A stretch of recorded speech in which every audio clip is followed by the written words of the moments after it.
La manière d'agir de Dieu envers nous, ces voies étranges semblent parfois des voies difficiles. Comment les interprétons-nous? En voici l'explication. Couronné de gloire et d'honneur, conformé à l'image de son Fils.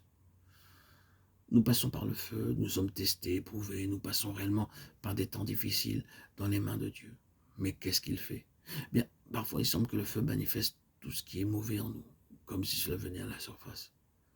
Mais regardons de nouveau dans le creuset. La crasse, l'écume est apparue à la surface, c'est vrai, mais qu'est-ce qu'il y a en dessous? L'or est en dessous. Nous voyons ce qui est à la surface, ce sont les choses qui se voient que nous remarquons. Mais Dieu fait quelque chose de profond en dessous. Ce ne serait pas bien pour nous de savoir tout ce que Dieu fait tout au fond. Nous pourrons bien vite, de notre pauvre humanité, devenir spirituellement fiers. Ce serait bien la dernière chose à faire pour notre bien.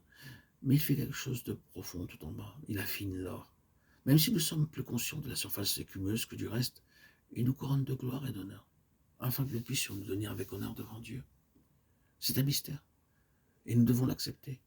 Jésus a réellement pris notre nature humaine et l'a transportée dans la présence de Dieu. Et il est là, après être passé par toutes les difficultés et l'adversité. Il est exalté. Notre humanité est déjà exaltée avec gloire et honneur en présence de Dieu. Jésus est là. Il est le gage que, alors que notre présence devant Dieu conduirait à notre complète destruction, nous pourrons demeurer dans la présence de Dieu sans être détruits. Il est le gage de cela.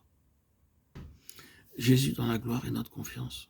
La force absolue qui nous donne cette certitude pour continuer dans la foi en cette humanité qui est dans le ciel. Nous voyons, cette lettre se termine finalement par tous ceux qui ont couru cette course de la foi. Et il y avait parmi eux beaucoup d'hommes faibles. Tu lui as donné la domination sur les œuvres de tes mains. Psaume 8,6. Tu l'as couronné de gloire et d'honneur. Hébreux 2,7. Il a été potentiellement déclaré, tu as mis toutes choses sous ses pieds. Hébreux 2,8. Nous voyons Jésus couronné de gloire et d'honneur. Tu as mis toutes choses sous ses pieds. Il convenait en effet que celui pour qui et par qui sont toutes choses et qui voulait conduire à la gloire beaucoup de fils et élever à la perfection par la souffrance le prince de leur salut. Car celui qui sanctifie, ceux qui sont sanctifiés, sont tous issus d'un seul, ont une seule origine. C'est pourquoi ils n'ont pas honte de les appeler frères. Hébreux 2, 5, 11. Ces personnes, ces hommes, ces femmes qui ont couru cette course de la foi, se trouvaient parmi eux beaucoup d'hommes faibles. Ils n'ont pas été les meilleurs du monde en eux-mêmes.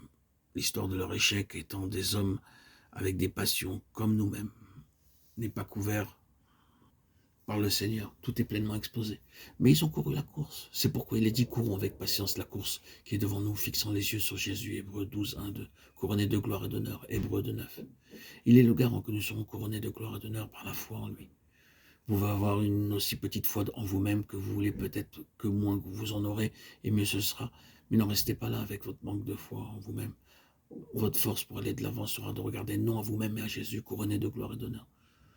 Cela vous fait-il quelque chose qu'il y ait là un homme tenté, éprouvé comme nous l'avons été par les feux de l'antagonisme et du mal, cherchant toujours à le perdre et à le détruire? Il est passé par tout cela, il a triomphé, couronné de gloire et d'honneur. L'a-t-il fait pour lui-même? Non, il le faisait pour nous. Notre force pour marcher se manifeste en regardant à lui. Je conclus avec cela.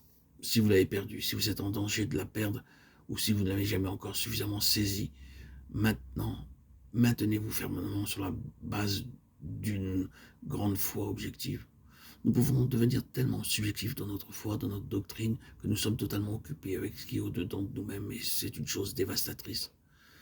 Vous n'aurez jamais d'encouragement ou perdrez tout espoir en agissant ainsi. Puisse donc le Seigneur rétablir cet équilibre entre la vérité subjective et objective et restaurer en nous la pleine harmonie d'un grand fait, de ce fait glorieux, sans lequel tout le côté subjectif sera pour notre perte. Il y a quelqu'un dans la gloire qui, tenté en tout point comme nous, et sans péché a pris notre humanité, la faisant passer par les feux les plus ardents et les plus intenses, des feux que nous ne pouvons pas imaginer. Il est là, comme si c'était nous, comme le gage que nous serons aussi là. Pour moi, c'est merveilleux. C'est cela l'évangile, c'est cela la substance, l'essence, le cœur du christianisme. L'incarnation est le véritable cœur du christianisme. Ah oui, quelle que soit la longueur de notre vie, non pas avoir de nous-mêmes une meilleure opinion ou trouver en nous de quoi nous féliciter. Cela va aller de pire en pire, mais la contrepartie de tout cela, c'est Christ en vous, l'espérance de la gloire, couronné de gloire et d'honneur.